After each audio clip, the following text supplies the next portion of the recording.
Bueno, Shabbat Shalom familia, nuevamente en este estudio que estamos aquí reunidos para estudiar estas dos porciones que se unieron de las Parashot, ¿vale? Que en este caso es la porción de Aharei Mot, ¿vale? Lo tenemos acá. Eh, las porciones de esta semana se llaman así, Aharei Mot, que significa después de la muerte de, ¿listo? Y también está la otra parasha, que es la parasha Kedoshim, que significa santificados, distinguidos para mí. Pues, yo le agrego el para mí porque somos distinguidos para Hashem. ¿Listo? Pero santos de, se podría entender en este caso. Santos de, distinguidos, apartados de. ¿Listo? Aharei Mot, es una J, perdón que hace mi letra no me ayuda, Arey Mot. ¿Listo? Después de la muerte de, en este caso, de los hijos de Aharón, ¿vale? De Nadab y Abiú. Y también está la Parashá Kedoshim, santificados, distinguidos, apartados para, en este caso, para el Señor. ¿Listo? Lo que nos distingue que es su Torah, su palabra. Aquí está y aquí queda grabado. ¿Listo? Bueno, familia. Resulta que como les envié a ustedes un resumen, rápidamente, en el resumen pues vemos siempre para que estemos atentos de qué es, que en la parashá Hareimot se ve desde Levítico 16:1-34 lo que se habla de Yom HaKippurim, ¿no? Que es el día de las reconciliaciones, que lo han traducido comúnmente como Yom Kippur, día del perdón, pero realmente ya hemos visto en meses anteriores y en la misma cita y hemos dado un análisis explicativo de que hace referencia a la reconciliación de Hashem, en donde nos hace compatibles con su santidad y que esto tiene una promesa a futuro, que es el tema de la remoción de este cuerpo de carne y sangre cuando seamos transformados en un cuerpo incorruptible para estar cara a cara frente a Él, ¿vale? El día de la reconciliación. Y ahorita vamos a ver un poquito acerca de esto. También en Levítico 17:1-9 habla más sobre leyes de sacrificios, sobre que también vamos a tocar un tema muy importante sobre el tema de la sangre, que lo han malinterpretado debido a las malas traducciones. En algunas denominaciones también le han dado un giro que no deben darle y por eso han habido casos bastante críticos, ¿no? Entonces, bueno, vamos a mirar a la luz lingüística todo esto y que sea el Señor guiándonos. También vemos leyes acerca, pues como les decía, sobre el incienso, el incesto, perdón, el incesto, ¿listo? Y otro tipo de inmoralidades en Levíticos 18. Y ya en la parasha Kedoshim, que empieza en Levítico 19:1, parasha Kedoshim, habla de leyes variadas, como la honra a los padres, idolatría, el robo, la opresión, exclusión de los sordos, de los ciegos, etcétera. ¿Listo? Y el capítulo 20 habla las consecuencias o las penas por los actos de inmoralidad. Y lo más curioso es que estuve revisando el documento. Yo no sé si les he compartido ese documento a ustedes, no sé si sí o no, y si no se los voy a compartir. Los documentos del orden de los mandamientos o de las mitzvot, ¿cierto? Desde la mitzvot 1 hasta la 613 en el orden que se van entendiendo y se va estudiando la Torah. ¿Listo? Y en este caso, como son dos parashot, se ven alrededor de 74 mitzvot, ¿no? Entre la parashá Aharei Mot y entre la parashá Kedoshim, estas dos que estamos viendo hoy, ¿vale? Sería desde la mitzvah número 168 hasta la mitzvah. No, sí lo compartí. Bueno, y mi mamá ahí me dijo que sí lo compartí. Muchas gracias, madre. Hasta la mitzvah número 262. Y ahí lo pueden leer. No, que, no se las envié porque son muchos y iría a llenarlos de mucha información en el chat, ¿no? Pero entonces ahí está. Al hermano Iber se lo puedo compartir después. Claro, ahorita después de lo enviar para que lo tenga también. Esta información que es muy importante. ¿Listo? Habla sobre la prohibición de tener placer en una mujer clasificada como herba, o sea, cualquier mujer con la cual está prohibido el acto sexual, la prohibición de descubrir las novias del padre, de la madre, de la tía, etcétera. Todo eso, ¿listo? La prohibición sobre la intimidad conyugal con una hija, un hijo, bueno, esas aberraciones que hacían los cananeos, porque el Señor lo dice muy claramente, no hagan conforme los estatutos de estas naciones que echaré delante de mí. ¿Listo?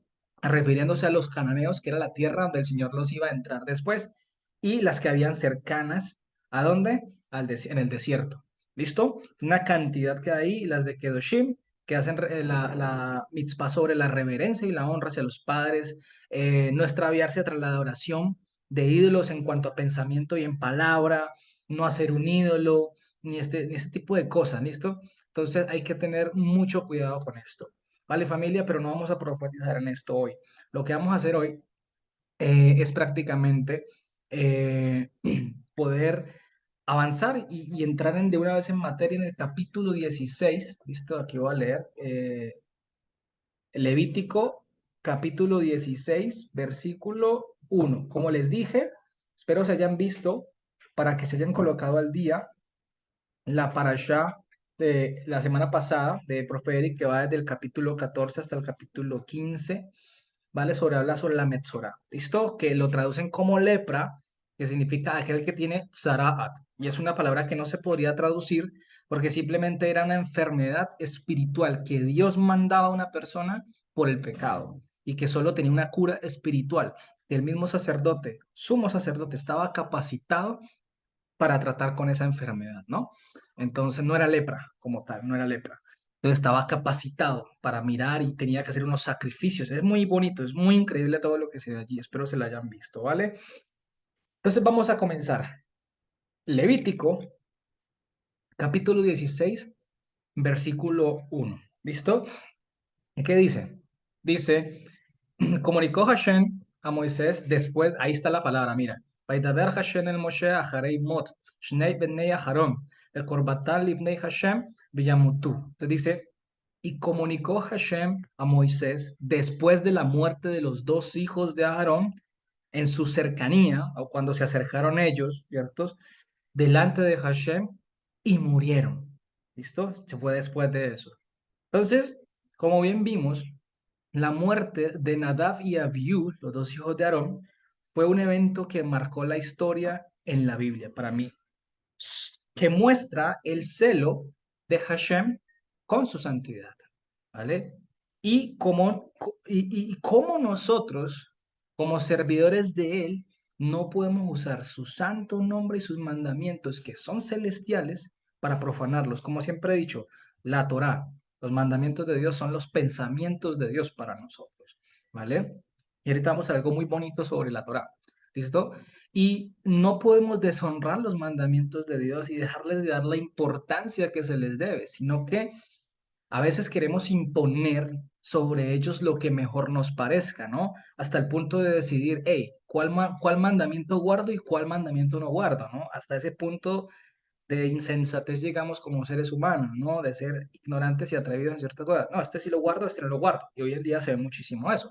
Y no podemos caer en ello, ¿no? Porque los mandamientos del Señor son buenos. Ah, que hay algunos que ya no están en función porque obviamente funcionaban con relación al templo, no quiere decir que no profundicemos en el sentido espiritual que tiene el mandamiento. ¿Vale? Fíjense todo lo que hemos visto acerca de los sacrificios. Ya no se hace sacrificios, pero tiene un sentido espiritual muy hermoso, muy profundo, que todo apunta hacia nuestro Yehoshua HaMashiach, ¿vale? Y todo lo que implica, todo lo que abarca en cuanto a la vida eterna, todo esto. ¿Listo? Entonces hay que tener mucho cuidado con eso, porque al final del día, ellos, ¿cierto? Nadab y Abiud, por haber querido entrar al tabernáculo ofreciendo un fuego extraño en medio de su embriaguez.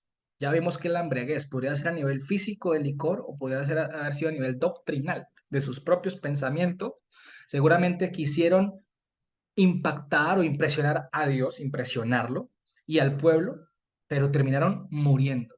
Y eso es lo que pasa, porque mire que ellos estuvieron 7 días en el tabernáculo con el papá, ¿vale? 7 días y uno más, que era el octavo, ¿vale? Donde el Señor los estuvo capacitando, estuvo llenando sus manos, ¿no? Ya vimos también el significado de llenar las manos. Estuvo llenando sus manos y fallaron. Y es ahí donde nosotros como creyentes tenemos que tener mucho cuidado, familia, porque por más de que seamos escogidos de Dios, por más de que el Señor nos haya convocado y llamado, no podemos jugar con el pecado ni estar en provocación al Señor, todo el tiempo provocándolo, porque el Señor puede tomar una repercusión, un juicio, su repudio, ¿y qué? Podemos morir antes de tiempo. ¿vale? Podemos morir, nos puede pasar por ponernos a jugar con el pecado. Es que eso puede pasar, a veces se nos olvida que porque pensamos que Dios nos escogió y ya la salvación no se pierde, entonces ya no, te puede pasar algo, ¿cierto?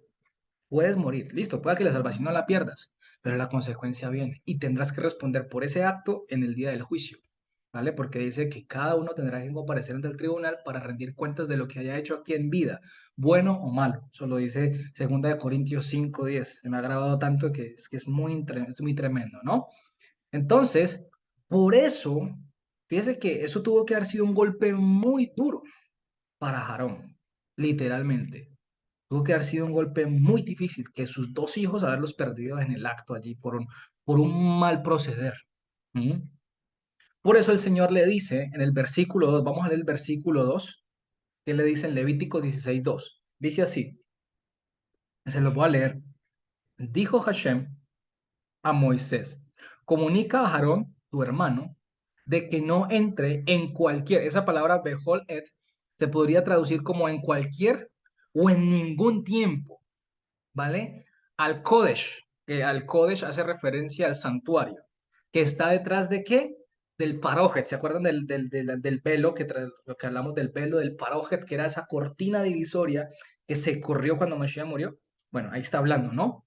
Hacia el Caporet, que es la cubierta reconciliatoria que está sobre el arca. El Caporet, recordemos que es el lugar donde estaban los 2 mensajeros celestiales, los 2 testigos, cubriéndose con sus puntas los ojos, ¿listo? Y mirando hacia el Caporet, como tal, que estaba encima del arca, ¿no? Que hoy en día lo han representado como 2 ángeles con alas, ¿listo? Ese es el Caporet, y que era donde se derramaba la sangre del sacrificio, como testimonio de que hubo una víctima, ¿no? Para la reconciliación. ¿Y qué dice? Y no muera. Fíjate lo que dice. Comunica a Aarón, tu hermano, para que no entre en cualquier tiempo al Kodesh, al santuario, que está detrás del velo, hacia la cubierta reconciliatoria, la cual está sobre el arca, o sea, está hablando del lugar santísimo. ¿Para qué? Para que no muera. ¿Mm? Porque en la nube me dejaré ver sobre el Caporet. Pero en un momento que yo estoy haciendo algo. Ustedes me escuchan bien, ¿cierto? ¿Me escuchan bien? ¿Me hacen con el dedito, por Sí, favor? ¿Sí? sí. Eh, Estaba hablando aquí con el micrófono y estaba puesto, se me ha olvidado que tenía el micrófono puesto en el asiento. Bueno, qué bueno, tiene buen alcance el micrófono. Qué bueno. Bueno, perdón, gracias. Alcancé, no sé por qué me alcancé a relacionar con ello. Entonces eso es lo que dice, ¿no? Porque me dejaré ver en la nube sobre el Caporet, me manifestaré. ¿Listo? Pero que aquí hay algo muy hermoso que yo identificaba y que notaba en la lectura, y era que yo veía aquí y lo discutíamos con mi esposa mientras estudiábamos la palabra, leíamos la parashá, y es que era el tema de cómo Hashem ha utilizado siempre sus mandamientos, siempre los ha utilizado ¿para qué? Para protegernos, para guardarnos. O sea, sus mandamientos son un cerco de protección que debemos vigilar constantemente. ¿Para qué? Para no morir. Fíjense lo que dice, para no morir. Dile a tu hermano Aarón que tenga cuidado con esto, o sea, que no siga la misma conducta que hicieron sus hijos. ¿Para qué? Para que no muera. Entonces, Dios, Elohim, la plenitud de la deidad, el amor entrañable, sabe exactamente lo que pasa en el mundo espiritual, así nosotros no lo podamos ver. Pero como hijos de Él, como aquellos que exhibimos la fidelidad, estamos en la obligación de obedecer su palabra, aunque muchas veces no la comprendamos en 100%, porque a veces nos pasa, ¿no? No la comprendemos en su totalidad, pero solo Él sí sabe lo que pasa en el plano espiritual que nosotros no podemos ver claramente. ¿Sí me hago entender? O sea, cuando el Señor nos manda a obedecer un mandamiento y que nos ha dado su mandamiento como el cerco de protección, yo creo que yo a ustedes una vez le hablé sobre el Mishmeret, que es el cerco a vigilar, porque es el cerco que nos protege, que son sus mandamientos. A veces no entendemos qué pasa cuando, por ejemplo, hoy en Shabbat estamos guardando el Shabbat. pero no sabemos espiritualmente qué se mueve cuando guardamos el Shabbat. ¿Sí me hago entender? Pero solo Dios sí puede verlo. Y Dios dice simplemente, hey, obedece tú allá, que yo sé qué pasa aquí en esta atmósfera espiritual. Tranquilo, obedece. Y creo que tiene mucho sentido. Ahorita lo vamos a ver con un texto en Jeremías, ¿vale? Creo que sí, creo que es en Jeremías, ¿vale? Porque a veces nos pasa eso. Entonces, tristemente, el maligno, a través de su confusión y tergiversación de la escritura, ha hecho ver que los límites que Dios ha puesto, que son los mandamientos, supuestamente son para no dejarnos ser libres o para vivir como se merece, que es lo que el mundo llama libertad, pero realmente libertinaje, porque están esclavos a lo que sirven. Son esclavos de la carne, exactamente. Pero esa es la mentira que Satanás nos ha querido vender. Hey, ay, es que Dios se complica mucho, ¿no? Dios no quiere que tú vivas tranquilo. Es que Dios no quiere que tú vivas, tú estás en la gracia, tú no estás caído de la gracia. Si guardas los mandamientos, te caíste de la gracia. Eso es lo que le dicen a uno, porque esa es la mentira que el maligno vende. ¿Cierto? Que supuestamente vivir en desobediencia a Dios es vivir en libertad, ¿no? Y como dijo Mashiach, realmente somos esclavos de aquel a cual le servimos. Y en este caso, si le servimos al pecado, pues somos esclavos del pecado, ¿vale? Pero es pura mentira, porque los consejos de Satanás siempre llevan ¿a qué? A muerte. A ver, ¿qué pasó con Adán y Eva en el Gan Eden? ¿Mm? ¿Acaso Dios no les puso un límite a ellos? Claro que les puso un límite, ¿no? Pero ¿qué pasó? Lo traspasaron. ¿Y qué pasó cuando lo traspasaron? Nada más y nada menos, entró la muerte al mundo. Entró el pecado. Imagínense, un, mire, imagínense todo lo que puede hacer un mal proceder en la vida nuestra.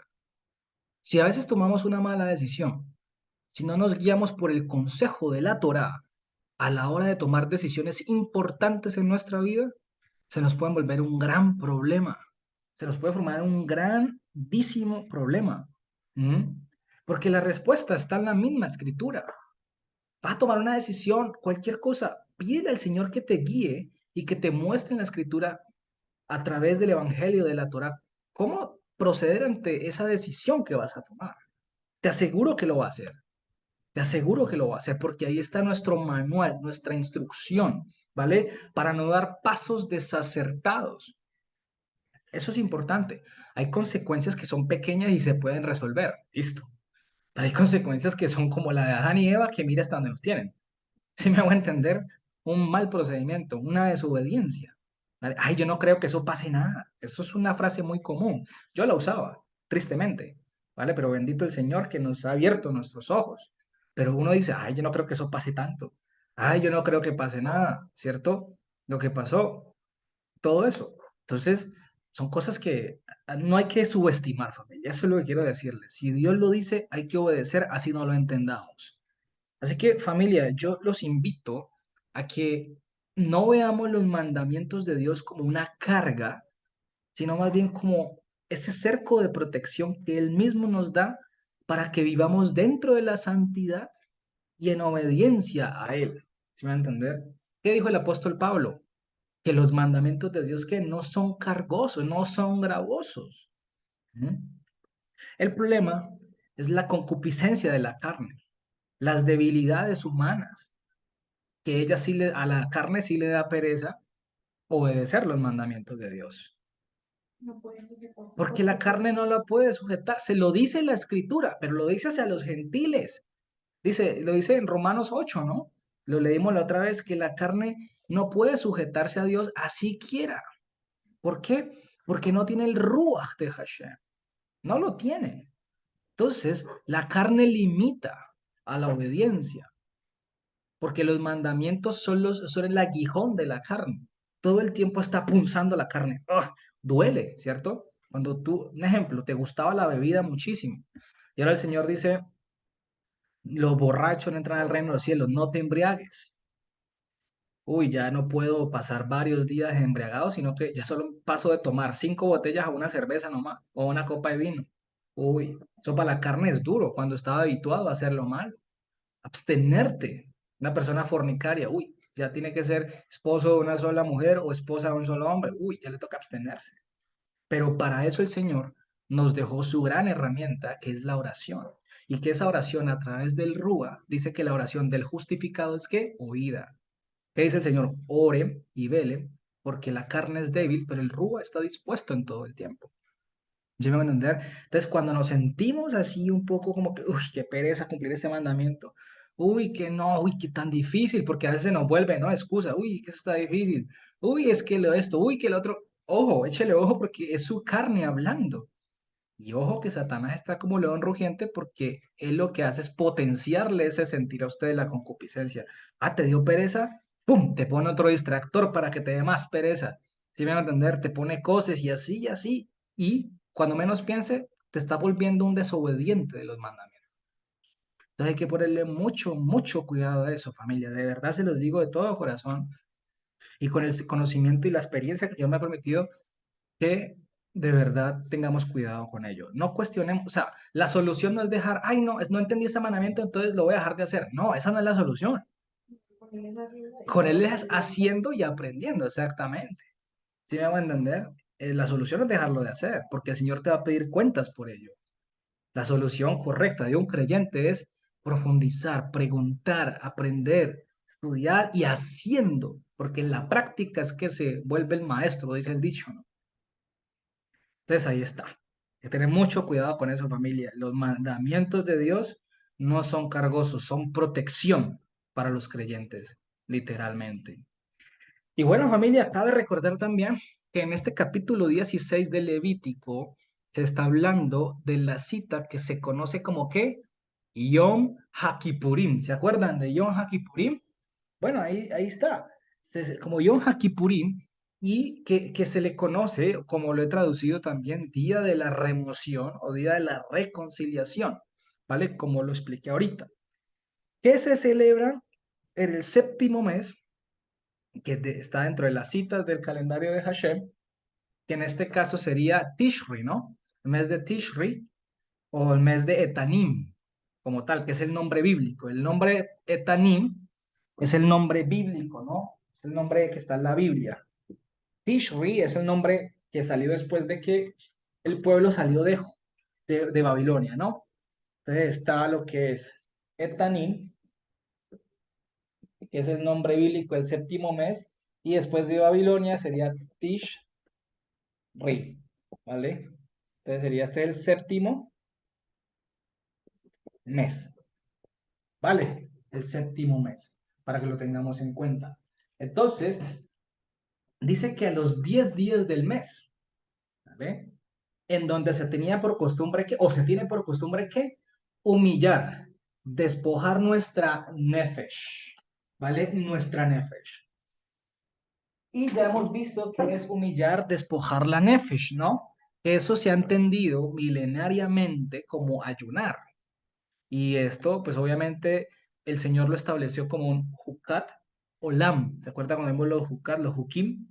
Hukat Olam, que es que han traducido como estatuto perpetuo. No, es un estatuto de tiempo no conocido, es decir, un procedimiento infaltable de este mundo que Dios puso para nosotros. ¿Listo? Por eso Yom Kippurín se sigue haciendo, se sigue haciendo. Es un estatuto de tiempo no conocido hasta que Mashiach venga, parte de la cita de Hashem. En Deuteronomio, no, en Levítico, en el capítulo 23, que ya vamos a llegar allá también, versículo 27, habla de Yom HaKippurim. Mire, dice, dice, ciertamente en los 10 días del mes séptimo, Yom HaKippurim dice así, Yom HaKippurim hu, Mikra Kodesh Yelahem, dice, Yom HaKippurim, es decir, Día de las Reconciliaciones, es llamamiento de santidad será para ustedes. Y dice, Beiniten et nafshoteihem. Dice, y afligirán, ahí dicen humillarán, ¿no? Sus almas. Mire que ahí dice, ya vamos a mirar ese tema del alma otra vez, vamos a mirar unas cosas muy, muy, muy importantes aquí, ¿no? Sus nafshoteihem, las almas de ustedes, ¿no? Es decir, los pescuezos, las gargantas de ustedes. Y por eso la garganta, la palabra nefesh, que han traducido como alma, que hace referencia a garganta, el pueblo entendió este mandamiento como afligir la nefesh, es decir, no consumir nada de alimentos ese día, restringir la nefesh. Por eso le llaman como ayuno, ¿vale? Porque no se come nada en Yom Kippurim. Entonces, es la forma en que se entiende ese mandamiento, pero creo que es un mandamiento discutible todavía, ¿vale? Debatible en muchos aspectos, pero la forma en que el Señor se ha hecho hasta el sol de hoy y se ha entendido, y creo que es hasta ahora donde se puede comprender de esa manera, ¿no? Y creo que tiene sentido, porque también recordamos que cuando ayunamos, estamos haciéndolo con el propósito de recordar el día de nuestra redención, que ahorita vamos a hablar de esa palabra redención también. Cuando cambiemos de este cuerpo de carne a uno incorruptible. Y cuando cambiemos al cuerpo incorruptible, no necesitaremos nada de este mundo, ¿vale? No necesitaremos alimento, bebida, nada, nada, nada. Entonces, me parece que tiene sentido hacerlo de esta manera. ¿Listo? Entonces, en esta cita era la única vez en el año en donde el sacerdote, el sumo sacerdote, podía entrar al lugar santísimo, ¿vale? A derramar la sangre de los sacrificios tanto por él y su casa y después del pueblo, ¿vale? Porque recordemos que el sumo sacerdote era la representación misma de Yehoshua HaMashiach, que entraba al lugar santísimo para reconciliar con Hashem Elohim al pueblo, ¿cierto?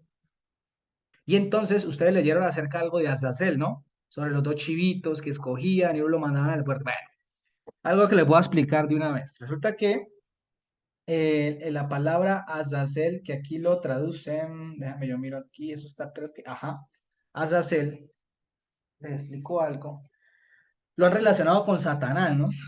Y dicen que hay un nombre de un mensajero caído, un ángel caído que se llama Azazel, y tú buscas en internet, literalmente, te aparece así como un ángel caído, un demonio, ¿vale? Pero resulta que Azazel, en este caso,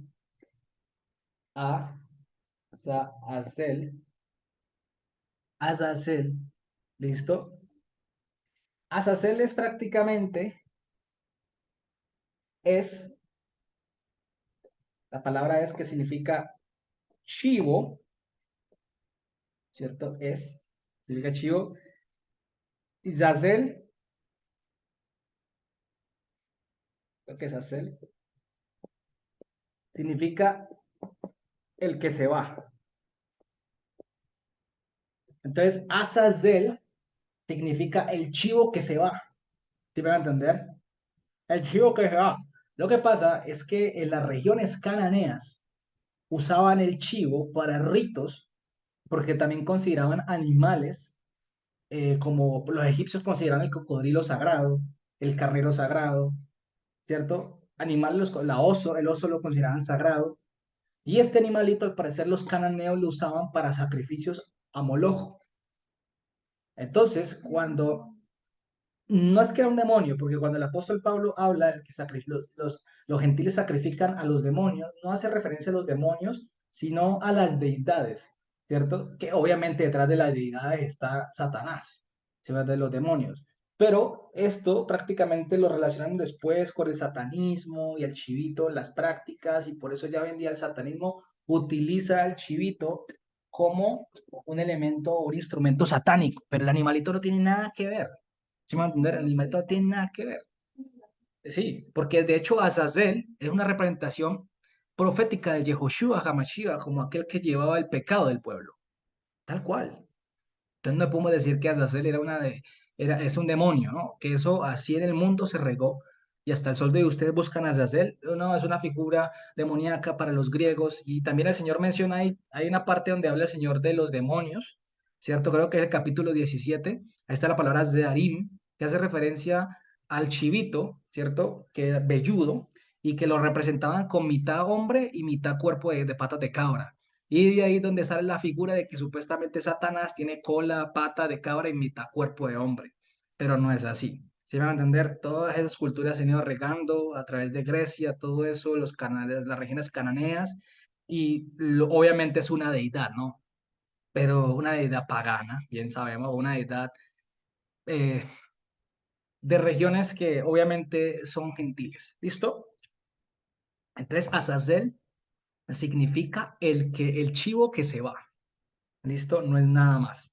Nada malo para que no vamos a distorsionarlos por si alguien nos dice, ah, pero es que Azazel es el Satanás que nosotros adoramos. Pues puede salir un satanistas con eso, ¿no? Claro, pero ¿bajo qué términos? Ah, bajo los términos que ellos mismos y el mundo impuesto. Pero el chivito tiene por nombre Azazel, el punto, el chivo que se va. Eso no lo discute nadie que sepa hebreo. Pero no lo puede discutir nadie. ¿Listo? Entonces hay que tener mucho cuidado con eso. Entonces, el sumo sacerdote entraba y el sumo sacerdote realizaba una serie de pasos de purificación, ¿se acuerdan? Y de vestir las vestiduras de la santidad que llaman, Bigdei Kodesh en hebreo, las vestiduras de la santidad. Porque Yehoshua HaMashiach, ¿por qué lo vestía? Porque recordemos que si él representaba a Yehoshua HaMashiach, porque recordemos que el sumo sacerdote era un Mashiach, como lo expliqué hace un tiempo, entonces sabemos que Yehoshua HaMashiach, el verdadero Yehoshua HaMashiach que viene del cielo, que es nuestro mismo Hashem, ¿cierto? Era sin mancha, sin pecado y no era de esta creación. Por eso el sumo sacerdote tenía que hacer sacrificio por él y por su familia. ¿Por qué? Porque en este caso el sacerdote era corruptible. Y eso lo dice la carta a los hebreos. ¿Vale? Como que, ah, sí, yo te escogí, pero momentico. Tú no vas a entrar aquí cuando quieras y de la forma que quieras. Tú aquí vas a entrar porque vas a representarme a mí en medio del pueblo, pero como tú eres corruptible, vas a entrar bajo estas condiciones. Y si quieres estar en mi presencia, haciendo todo el proceso de reconciliación, tendrás que hacer primeramente sacrificios por ti y por tu familia, por tu casa. ¿Mm? Entonces, es aquí donde uno dice, pero tanta cosa para entrar al lugar santísimo. Hombre, pero es que en nuestra ignorancia no lo alcanzamos a comprender. Solo cuando estudiamos y el Señor a través de su Rúa, de su poder santo, nos empieza a mostrar la importancia de cada detalle. Porque como les he dicho, no es que el Señor haya estado desocupado y, ay, pongámoslos a hacer esto allí, ay, pongámoslos a hacer esto allá. No, no, no, no, no, no, el Señor no pierde el tiempo en absoluto. Pero como les dije ahorita, solo Hashem sabe lo que pasa en el mundo espiritual cuando obedecemos. ¿Mm? Y todo esto era con el propósito de cumplir Hashem su palabra, cuando en Éxodo 19 les dijo que ustedes serán a mí por reino de sacerdotes, por pueblo prototipo, por gentiles santos. Y él sería para nosotros por Elohim. Porque todo este sistema sacrificial, familia, Hashem lo instauró después del becerro, del pecado del becerro de oro. Porque si uno analiza la escritura, ahorita en Jeremías vamos a leer un versículo, si uno analiza la escritura, al parecer Dios no tenía presupuestado, o sea, no presupuestado, no, Dios no tenía en plan original, exactamente, gracias, en plan original el sistema sacrificial.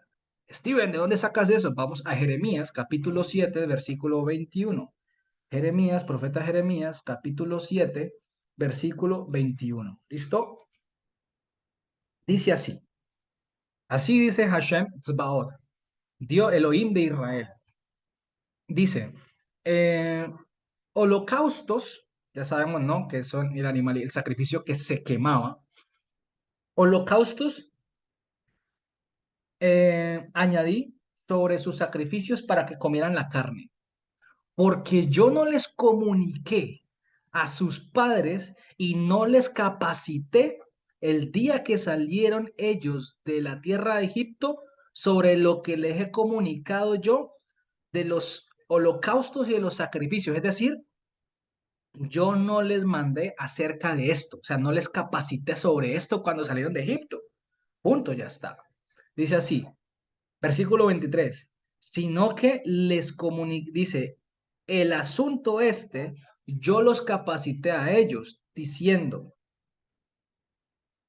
escuchen mi voz solamente, y ustedes me serán a mí por pueblo y yo por Elohim. Dice, y caminen, dice así, por el camino el cual yo les he capacitado a ustedes con el propósito de que haya bien para ustedes. Ah, o sea, Dios no tenía sino que escucharan y obedecieran su voz. ¿Sí me hago entender? Él no tenía en su plan original que hicieran sacrificios, nada de holocaustos, nada de todo ese sistema sacrificial. Pero fue por el pecado de ellos, con ese becerro, que el Señor empezó a impartir todo ello, ¿vale? A impartir todo ello, todo ese sistema sacrificial. Y la tribu de Leví viene ahí. Cuando el Señor hace esa pregunta, ¿quién es por Hashem conmigo? Ah, ¿quién es por Hashem? ¿Qué quiere decir? Los que son de Hashem, es decir, los que Hashem ha llamado, vengan a mí. Y en este caso el Señor dispone a los israelitas, incluyendo a Aarón, que había pecado, ¿vale? Pero eso que demuestra que el que es llamado no se le escapa de las manos a Dios, ¿vale? Así sea culpable de muerte, como lo fue Aarón en ese momento. Pero como Aarón en la tribu de Leví, el Señor lo llamó y lo hizo ir allá, porque esa fue la muestra de que el Señor primero habla de que todas las tribus iban a ser su pueblo prototipo, pero como pecaron, entonces ya el Señor le plació escoger a Leví como pueblo prototipo para representar a los demás pueblos como el pueblo obediente, como el pueblo a seguir, en este caso en cuanto a la sombra de lo que el Señor quiere que seamos y seremos, como dice en Apocalipsis, un reino de sacerdotes, cuando todo el pueblo esté sujeto a servicio de Él, cuando Él se manifieste por segunda vez. Entonces la tribu de Leví fue ese pueblo prototipo que el Señor escogió para obediencia y servicio al Señor en santidad. Fue por eso, literalmente. Pero el plan del Señor era que todas las 12 tribus fueran su pueblo prototipo. Eso lo vimos también en otra parashá, si no estoy mal. Yo les expliqué un poquito de eso, ¿no? En Éxodo. Entonces, entonces, y ese era el propósito. O sea, entonces, literalmente, ¿para qué fue entonces, la pregunta es, ¿para qué el Señor implementó el sistema sacrificial? ¿Cierto? O sea, como que ¿para qué el Señor colocó todo eso entonces? ¿Mm? ¿Qué dice el versículo 30 del capítulo 16 de Levítico? Levítico capítulo 16, versículo 30. ¿Qué dice? Porque en este día será reconciliación sobre ustedes para, ahí lo traducen como para expiación. Ahí está la palabra tajer. La palabra tajer hace referencia a la restitución o rehabilitación. O sea, los sacrificios de reconciliación eran para rehabilitación de nosotros, dice, para rehabilitación de ustedes por todos sus pecados delante de Hashem. ¿Y qué? ¿Y sean qué? Tijarú. Dice así, y para que sean compatibles con la santidad. ¿Se acuerdan la semana pasada que vimos sobre la palabra tajor? La compatibilidad con la santidad. Bueno, ahí está. Todo ese proceso era para ello. Porque cuando el holocausto era consumido, y se permitía comer, ¿vale?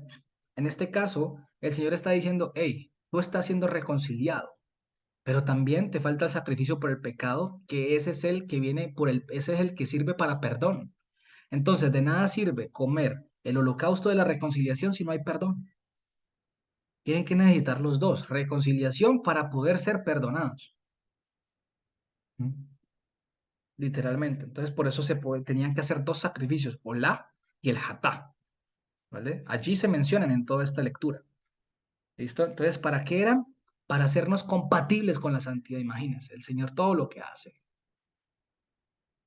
Entonces, en este día de Yom HaKippurim, eh, era una forma simbólica y representativa de decir, hey, todo lo que perdimos por nuestros pecados era como que de una forma restituida. Todo lo que Satanás había quitado, el Señor lo restituía. Ahora en Mashiach, lo que el maligno nos había quitado a nosotros por causa del pecado, y en este caso yo lo veo como la vida eterna. Pero Mashiach a través de su sacrificio y esa gran obra nos restituyó para que fuésemos compatibles con la santidad y pudiésemos acceder a la vida eterna. Por eso la carta de los Hebreos dice Ahora ya se pueden acercar ¿a qué? Al lugar santísimo. Ya tenemos entrada al lugar santo, donde no se, donde entraba una sola vez al año. Ahora ya podemos entrar constantemente. Es decir, tenemos esa conexión, por decirlo de esa manera, con la santidad que es Él. Y no necesitamos de intermediarios como lo necesitaban en ese momento, sino que ya tenemos esa comunicación, bueno, esa comunión más bien directa con Hashem, ¿vale? Por el sacrificio, por el cual a nosotros nos ampara y nos acobija. ¿Listo? Entonces hay que tener muy, muy en cuenta esto. Entonces, esto en corto y a manera resumida de lo que es el capítulo 16. Ahora yo quiero tocar algo en el capítulo 17 muy interesante, y yo sé que a ustedes les ha generado curiosidad también eso, porque son versículos que se han mal utilizado y se han tergiversado por las malas traducciones, infortunadamente, y que hasta ahora tengo entendido que por esa mala traducción de los versículos es que esta denominación llamada Testigos de Jehová no permiten hacer transfusiones de sangre hacia las personas. Y sí he leído y he escuchado de muchas personas que se han muerto necesitando una infusión, una transfusión de sangre para poder vivir, que porque supuestamente en el alma está en la sangre está el alma, como la mala traducción que está ahí, ¿no? Ya vamos a ver todo eso, porque así lo han traducido algunas versiones. En la sangre está el alma, imagínense. Y hay gente que se ha muerto necesitando una transfusión de sangre. Entonces, este capítulo 17 habla claramente de los sacrificios también que se hacen por fuera del tabernáculo y no se llevan. ¿Listo? Y esto, ¿por qué el Señor lo dice? Porque esto se puede ver de dos maneras, de dos formas. La primera es por el tema de la conservación de la especie. Es decir, no cometas un sacrificio, un homicidio, es decir, sin necesidad. Uno, ¿listo? Y la otra es porque el sacrificio que Dios instauró, ojo, les hago una pregunta, eso lo vimos la otra vez, ya están pendientes. ¿Qué representan los sacrificios que se hacían en el tabernáculo y el templo? ¿A quién representan? A Mashiach. Al Corbán de Yehoshua HaMashiach, exactamente, el cuerpo del Señor, ¿vale? ¿Por quién o por qué? Por nuestros pecados y reconciliación. Pero ¿qué pasaba? Hacerlo fuera del lugar ordenado por Hashem era como una forma primero de desperdicio y derramamiento de sangre en vano, mala administración y suplantación del Mashiach. Por, exacto, por sacrificarlo a otros dioses. ¿Listo? Porque es que el sacrificio representa el Corbán. Por eso ellos no pueden hacer sacrificios cuantas veces querían, tampoco. Entonces, si derramaba sangre en vano, y eso lo dice el Señor, más adelantico, si no estoy mal, el que case un ave, un animal, obviamente, para consumo, y derrame su sangre, tápela con tierra, ¿vale? Porque ese animal no fue derramado, no fue cazado ni derramada su sangre para reconciliación o por el pecado, sino para consumo. ¿Se me va a entender? No puede dejarse esa sangre ahí como evidencia de que esto fue para sacrificio. Por eso la sangre, es decir, el sacrificio de Mashiach no puede ser en vano. ¿Cómo así? Esto se presta para entender de que hoy en día dicen que Juan 3:16, que dice, de tal manera amó el amor entrañable del mundo que envió al unigénito, al único de naturaleza, por el cosmos, ¿cierto? Ah, entonces todo el mundo es salvo. Entonces la salvación se pierde. Miren, si la salvación se perdiera, Mashiach murió en vano por nosotros, o murió por esa persona en vano, literalmente. ¿Qué dice él en Juan 17? Abba, los que tú dispusiste para mí, ninguno se me perdió, excepto el hijo de perdición, que era Judas. ¿Vale? Tal cual. Los que Abba dispone en mí, yo los guardo en la palma de mi mano y ninguno se me perderá.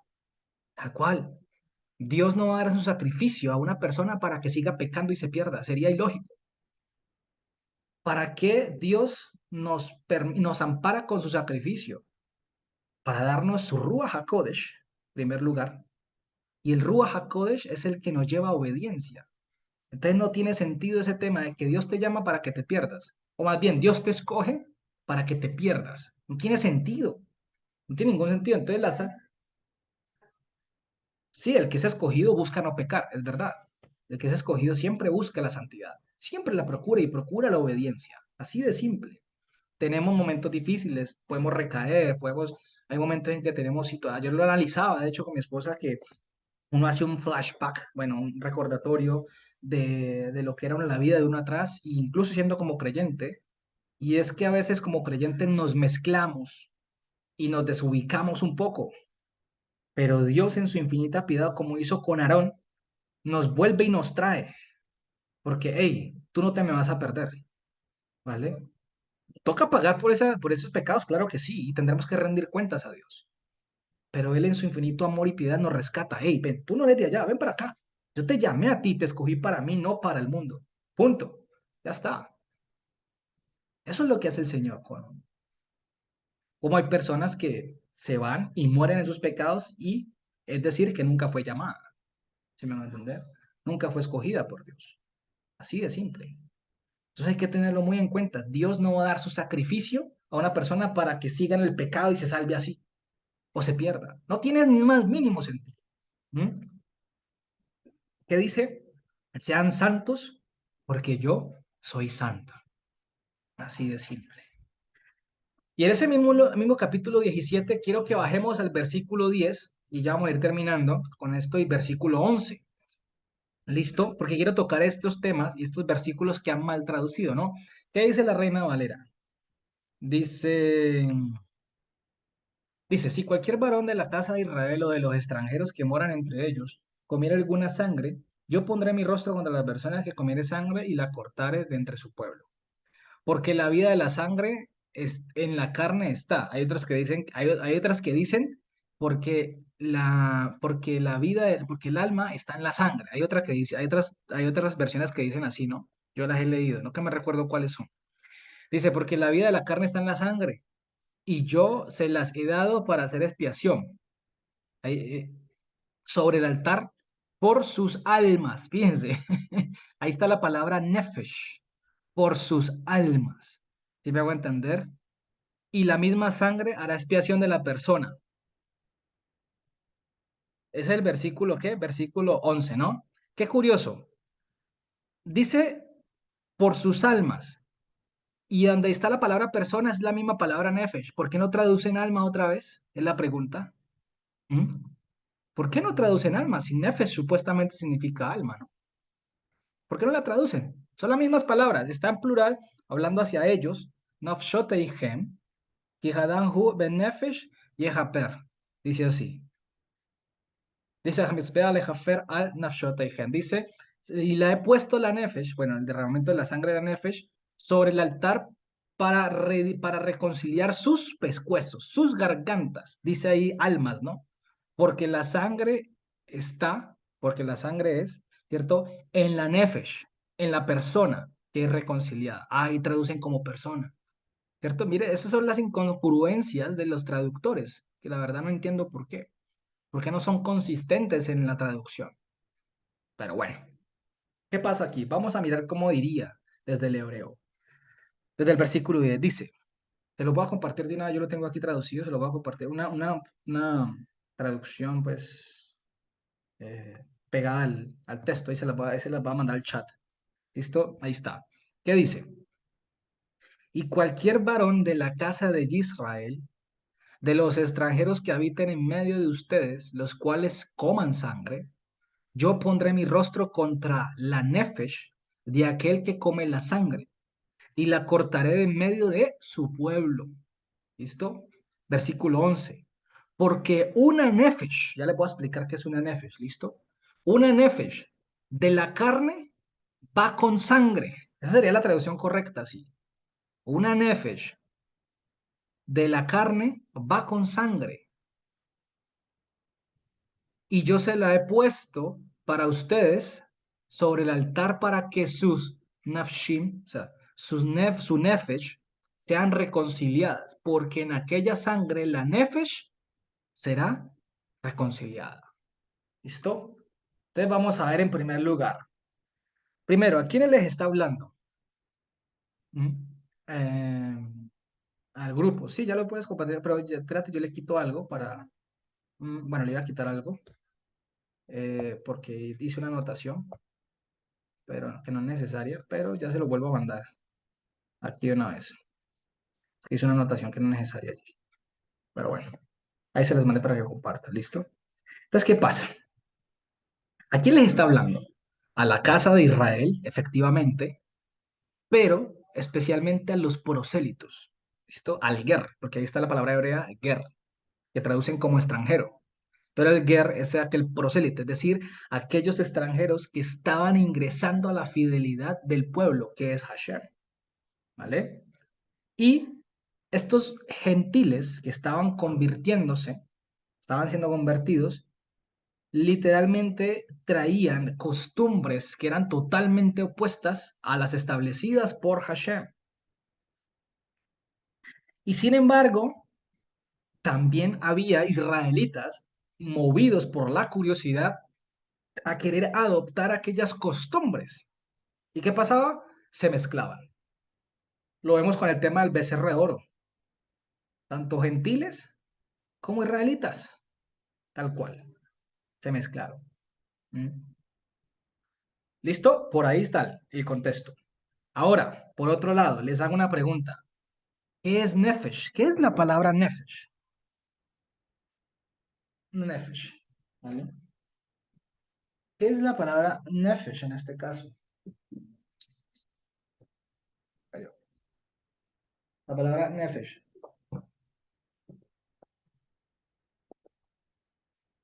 Nefesh. Nefesh. ¿Qué es la palabra nefesh? ¿Cierto? Esto es lo que se traduce como garganta, garganta, se puede traducir como garganta, pescuezo, cuello, cuello, un ser vivo, persona, existencia de alguien, como todo su ser, ¿no? La existencia de alguien, el ser de alguien. ¿Listo? Se podría la palabra nefesh, que la han traducido como alma, mal. Es un concepto meramente griego, el tema del alma, algo que trasciende. Porque cuando dice la palabra el que se muere, nada sabe, punto. Ya está. Perece, sí, perecen sus pensamientos, perece toda la persona. Los que están muertos están durmiendo, punto. Lo que pasa es que al ser humano le cuesta aceptar esa realidad y quiere tener la necesidad, siente la necesidad de supuestamente tener contacto con otro, con su ser querido después de la muerte, una cantidad de cosas, ¿no? Porque nos aferramos a doctrinas que son totalmente erróneas y contrarias a la escritura. Pero el que está muerto duerme, o sea, nada sabe de este mundo, no se contacta con nadie. ¿Listo? Eh, Hay muchos temas que le pueden sacar. Ay, ¿qué pasó con el profeta Samuel con Saúl? Bueno, es otro contexto. Y no era, para decirle, no era Samuel, era un demonio. Punto. Ya está. Ya está. A través de la hechicera. ¿Acaso Dios va a usar una hechicera para que se manifieste algo? No tiene ningún sentido. ¿Yo me a entender? Después podemos tocar un poquito ese tema más adelante, cuando llegue el caso, pero no es el momento. ¿Vale? Entonces, no es alma. Esto no es. No es alma. ¿Vale? Ya lo hemos visto, pero quiero hacer otra vez el énfasis para que lo tengamos en cuenta aquí. Pero hay unas malas traducciones que salen diciendo eso.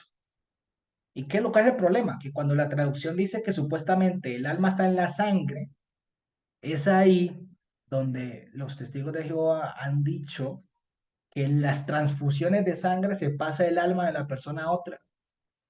¿Sí me hago entender? Y yo la verdad no entiendo porque hay personas que les encanta esas teorías místicas y no van más allá. Tragan entero, se quedan con todo eso. ¿M? Se quedan allí y no van, no van. O sea, ay, sí, eso, uy, no, no, no. Y hay gente que se ha muerto esperando una transfusión de sangre. ¿M? Yo conocí un cantante en el mundo, un cantante de una banda favorita mía, que yo escuchaba antes en el mundo, y él cuenta de su niñez. Eso fue algo que lo hirió mucho a él. Él no quiso decir la denominación, pero cuando contó el suceso me di cuenta que eran los testigos de Jehová. La mamá de él tenía una enfermedad y necesitaba una transfusión de sangre. Y él dijo que por pertenecer a esa religión, le dijeron que era pecado hacer transfusiones de sangre. y la mamá se murió y él quedó con esa carga. Y por eso es que muchos hijos crecen con esas heridas, esas cargas, esos vacíos hacia Dios, porque Dios ni siquiera tiene la culpa de ello. ¿Mm? Dios ni siquiera tiene la culpa de esas malas traducciones, de esos malos entendimientos y comprensiones de sus pasajes. Entonces imagínense hasta dónde llega la gente. ¿Mm? Hasta dónde llegan. Porque les encanta creer esas teorías sin fundamento. O sea, sin fundamento. ¿Qué es lo que está mostrando el pasaje? El pasaje está indicando que el animal primeramente debe ser degollado. Por eso habla de la nefesh, el pescuezo va con sangre. Es la traducción literal del versículo 11, cuando dice porque la vida de la carne en la sangre está. No, es literalmente diría porque el pescuezo va con sangre. ¿Listo? ¿Por qué? Porque cuando se corta el cuello, ¿qué sale? Pues sangre. Si me hago entender, la sangre corre. ¿Qué pedía el Señor a los animales? Que los degollaran, inmolar, sacrificar. Tenía que correr la sangre. ¿Y qué es la sangre? Pues yo les he explicado a ustedes que la sangre es la evidencia de que el animal ha sido degollado. ¿Listo? Ahora, después de entender esto, ¿qué significa la expresión reconciliar nuestras gargantas, nuestros pescuezos, que ahí traducen almas, no es almas? Reconciliar sus gargantas, reconciliar sus pescuezos. O más bien les cambio la pregunta. ¿Para qué Hashem destinó los sacrificios como víctimas? Pues efectivamente, ¿vale? ¿Cuál era nuestro lugar antes de los sacrificios? ¿Qué merecíamos nosotros? La muerte, ¿cierto? La muerte, ¿vale? Pero el animalito sacrificado ocupaba nuestro lugar. ¿Se acuerdan cuando vimos que el sumo sacerdote y la persona que llevaba el sacrificio tenían que colocar las manos sobre la cabeza del animal y espiritualmente había como una especie de transferencia en donde el animalito, yo estoy portando tus pecados y el animalito te traspasaba, te pasaba la vida figurativamente hablando, ¿no? No estoy hablando que eso literal, ¿no? Simbólicamente hablando, ¿no? Era el entendimiento que se debe tener sobre ese acto, ¿vale? Por eso le digo que hay cosas espirituales que no entendemos. El Señor se lo dijo a Nicodemo: oye, Nicodemo, si no entienden lo terrenal, que es donde ustedes se mueven, ¿qué tal si les hablara de las espirituales? Pues, ¿qué vamos a entender? Si me vamos a entender, quedamos locos, Lucas, como dice el dicho. A menos que Él no lo revele exactamente, que lo muestre. Entonces, la víctima era quien tomaba mi lugar o el lugar de la persona. ¿Y qué hacía?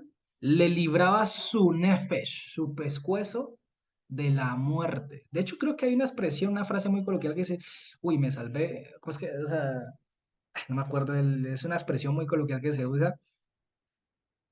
¿Cómo, pa? ¿Cómo? ¿Cómo es? No le escucho.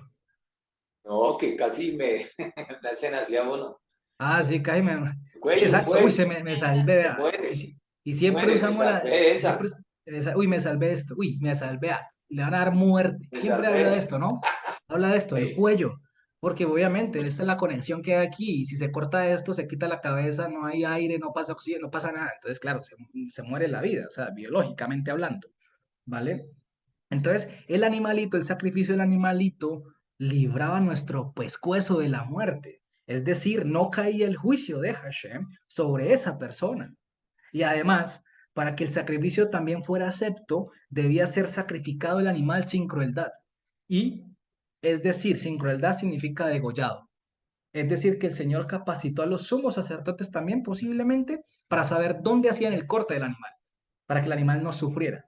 Y creo que científicamente hoy en día se puede evidenciar que hay animales como el cordero, como los chivitos, que se les sacrifican, se les corta en un lugar de aquí el cuello para que se desangre y el animal se queda dormido, ¿vale? No sufre, ¿vale? Como otro tipo de cosas que, exacto, el Señor no se deleita en la crueldad animal. Ojo, el Señor también va a pedir cuentas por la crueldad animal.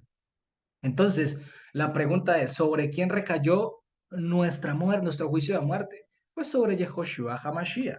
¿Qué dice Romanos 8.1? Romanos 8.1 dice, ahora pues ninguna condenación hay para los que están en Yehoshua HaMashiach, los que no andan conforme a la carne, sino conforme a qué? Al Rúa, al poder del Señor, a la mente de Hashem. Y es gracias a la obra del Corbán perfecto, del sacrificio del Corbán perfecto que es Yehoshua, el cuerpo de nuestro Señor Yehoshua HaMashiach, es que ese juicio literalmente de muerte que debía caer sobre nosotros, recayó sobre él. ¿Mm? Recayó sobre él. Ya está.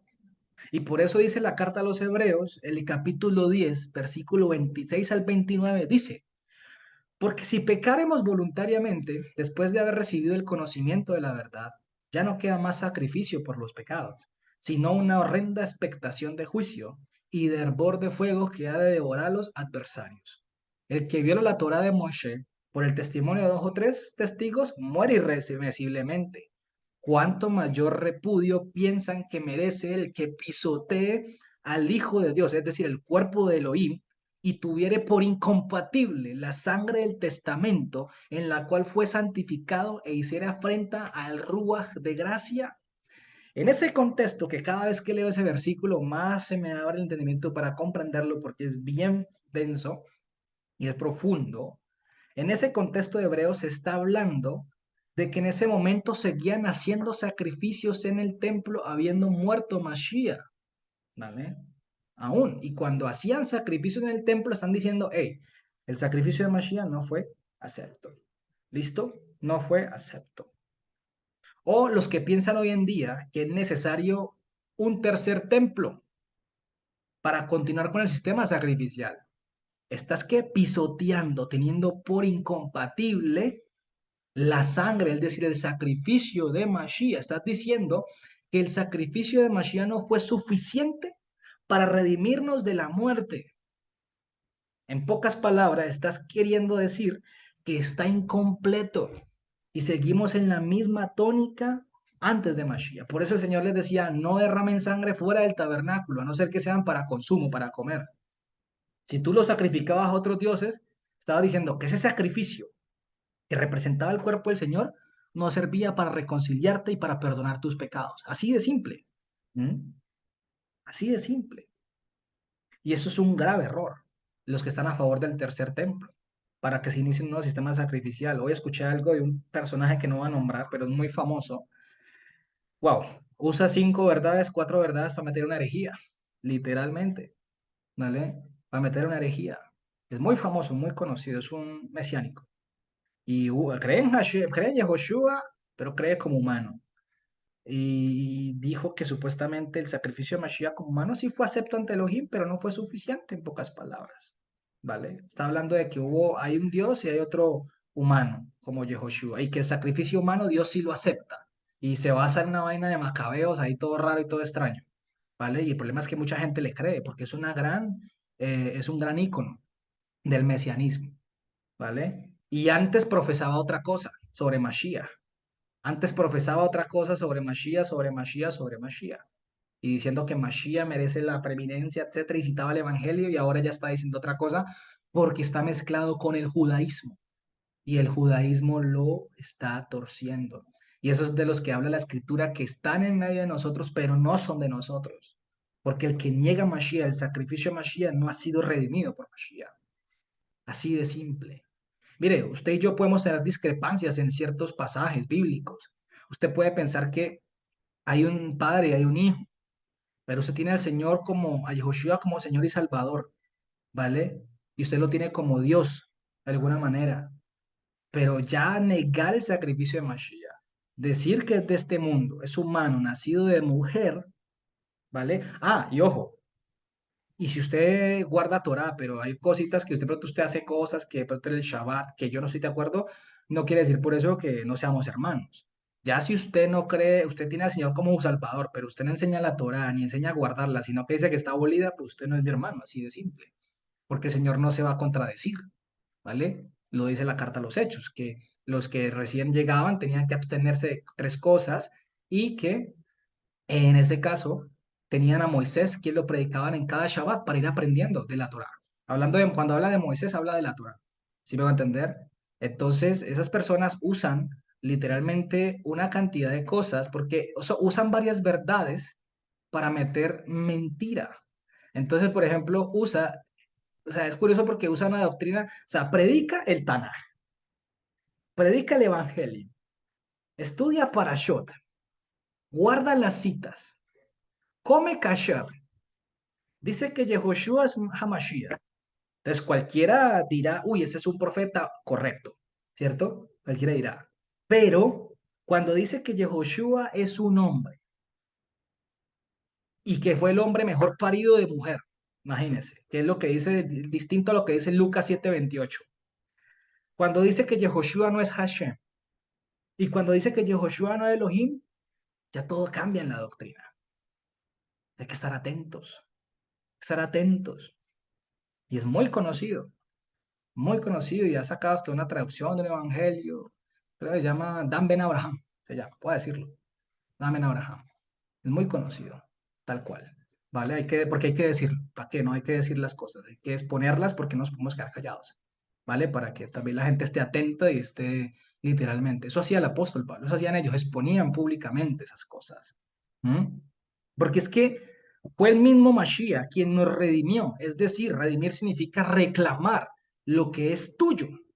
Entonces, dentro del concepto hebreo, la palabra redimir se comprende como una lucha de Elohim contra las tinieblas, es decir, como si fuera algo personal entre Hashem y Satanás, así de simple. Es una lucha que es espiritual, tal cual, ¿vale? ¿Qué dice Colosenses 1:13-14? Dice, el cual nos ha librado de la potestad de las tinieblas y trasladado al reino de su Hijo, el amado, el cuerpo, el amado, ¿cierto? En quien tenemos redención, ahí está, mira, redención por su sangre, el perdón de pecados, redención. Ya vamos a ver lo que es redención. Jeremías 31:11, porque hay dos palabras en hebreo para redención, y ya con eso ya se acaba ya la enseñanza, ¿listo? Jeremías 31:11, porque Hashem redimió de la mano de uno más fuerte que él. ¿Ustedes se acuerdan de la lucha entre Jacob con el mensajero de las tinieblas? Ahí está hablando prácticamente de eso. Contextos que si no se entiende desde la perspectiva original lingüística del idioma, no se pueden entender. Entonces, fíjense que hay dos palabras en hebreo que se usan para redención, para el tema de redimir o redención. ¿Listo? Esas dos palabras hebreas están en, una es pada, ¿cierto? Pada, sería así. Pada, ¿listo? Pada. Pada, ¿vale? ¿Qué es pada? Pada es el proceso de compra. Proceso de compra. ¿Vale? Es el proceso de compra. Y por eso es que el apóstol Pablo es cuando haces una transacción para adquirir algo. Entonces, por eso el apóstol Pablo habla en Primera de Pedro 1:18 cuando dice, sabiendo que fueron rescatados, ¿qué? Librados de su vana manera de vivir, la cual recibieron de sus padres, no con cosas corruptibles como oro o plata, sino con la sangre, es decir, el sacrificio de Yahushua HaMashiach como un cordero sin mancha y sin contaminación. ¿Listo? Entonces, lo que se entiende como padá hace referencia al proceso de compra. ¿Listo? De cuando hacen una transacción para comprar un lote, para comprar. Ahora está la palabra, otra palabra hebrea, la palabra geulá. La palabra hebrea geulá. ¿Listo? Geulá. ¿Listo? Creo que es así.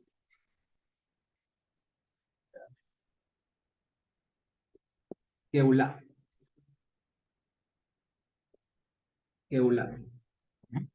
Geulá. ¿Listo? Esta palabra hebrea. Geulá. Entonces, geulá, que también lo traducen como redención. Bueno, todas dos las traducen como redención, ¿no? Esta se usa en la Torá y esta se usa en los profetas.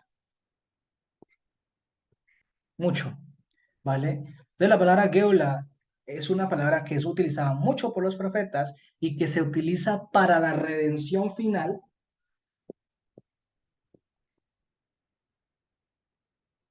la redención final en el futuro.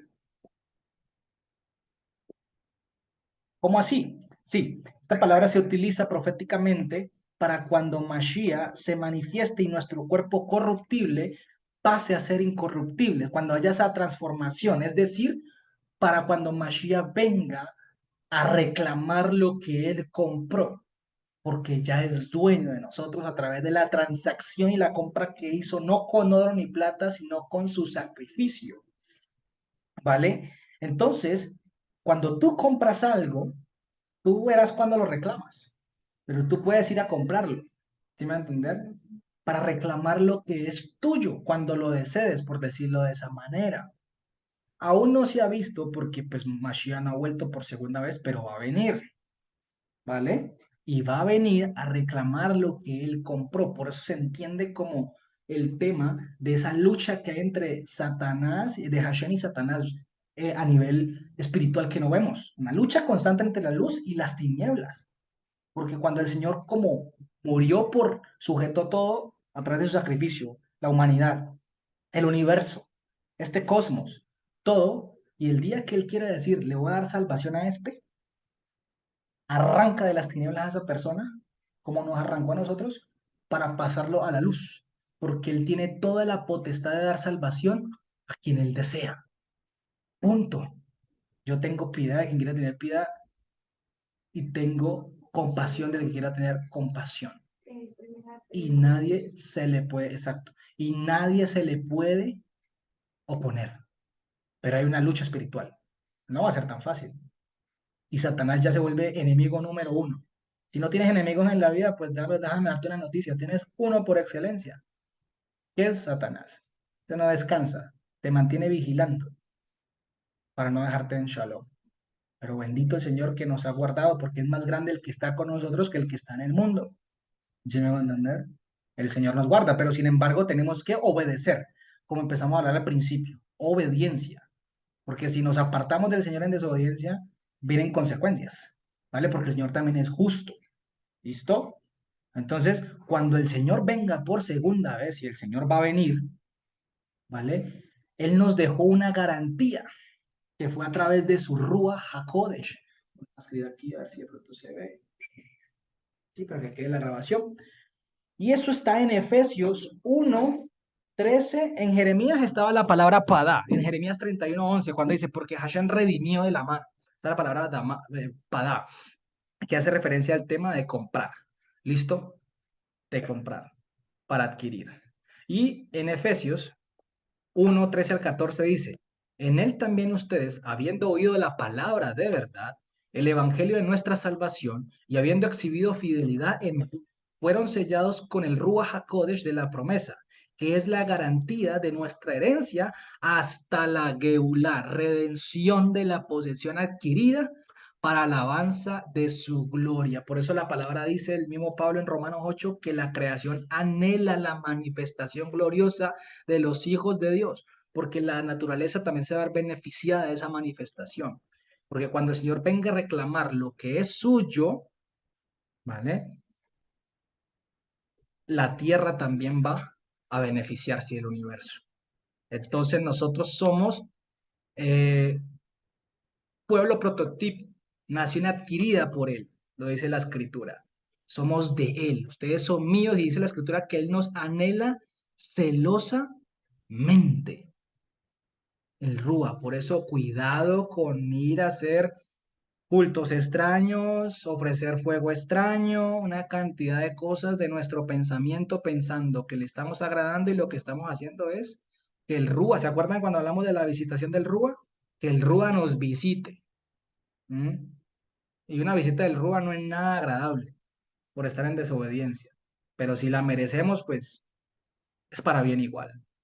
Entonces, para terminar de entender esto, nuestra redención se ha establecido en dos tiempos distintos. La compra fue a través del sacrificio de Yehoshua HaMashiach. Esa es la primera redención, hablemoslo así.